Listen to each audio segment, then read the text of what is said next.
Épître aux Galates, chapitre 1er, premier paragraphe, versets 1 à 5. Paul, apôtre non de la part des hommes, ni par l'homme, mais par Jésus-Christ et Dieu le Père qui l'a ressuscité d'entre les morts, et tous les frères qui sont avec moi, aux assemblées de la Galatie.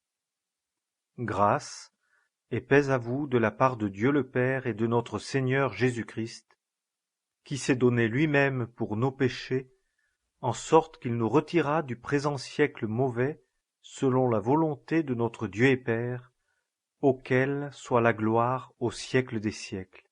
Amen. Deuxième paragraphe, versets 6 à 10.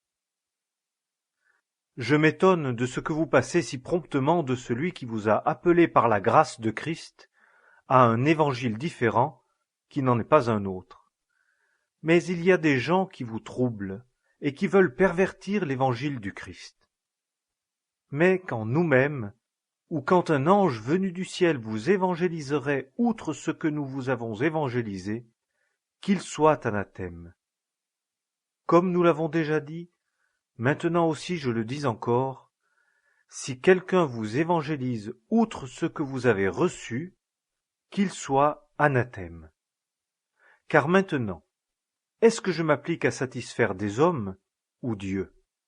Ou est-ce que je cherche à complaire à des hommes? Si je complaisais encore à des hommes, je ne serais pas esclave de Christ. Troisième paragraphe, versets 11 à 24.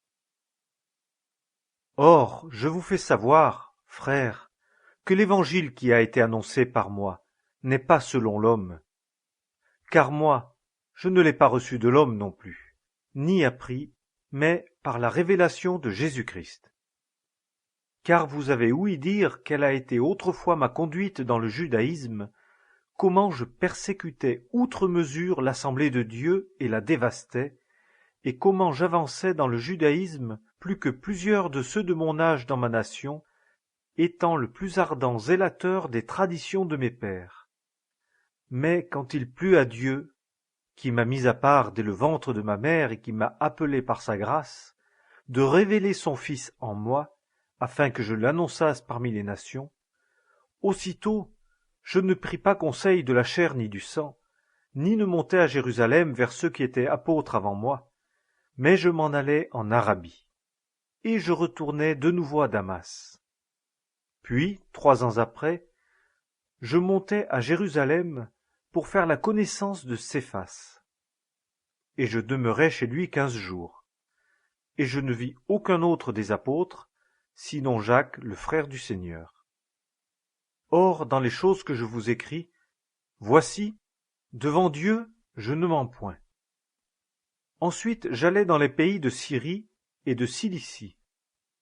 Or, j'étais inconnu de visage aux assemblées de la Judée qui sont en Christ, mais seulement elles entendaient dire « Celui qui nous persécutait autrefois annonce maintenant la foi qu'il détruisait jadis. » Et elles glorifiaient Dieu à cause de moi. Épître